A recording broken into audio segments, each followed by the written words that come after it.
If your Stripe payment failed, it can be frustrating. Your customers can't complete purchases, and your sales get interrupted. Yeah, this usually happens because of card issues, insufficient funds, or misconfigured Stripe settings. But don't worry. I'll show you how to fix Stripe payment failures fast, step by step.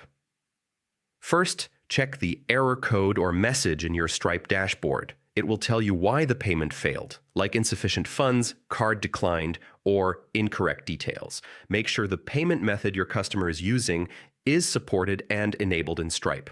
Unsupported cards or expired payment methods can cause failures.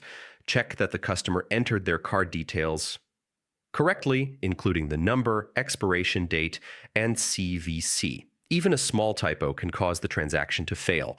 Ensure your Stripe account is active and verified. Unverified or restricted accounts can block payments. Once everything is verified, retry the payment. Temporary network issues or bank declines can sometimes cause one-off failures. If the payment still fails, contact Stripe support. They can review the transaction logs and help resolve the issue quickly. And that's it. Following these steps usually fixes Stripe payment failures so your customers can pay without interruptions. If this helped you, feel free to like the video and check out the channel for more Stripe troubleshooting tutorials.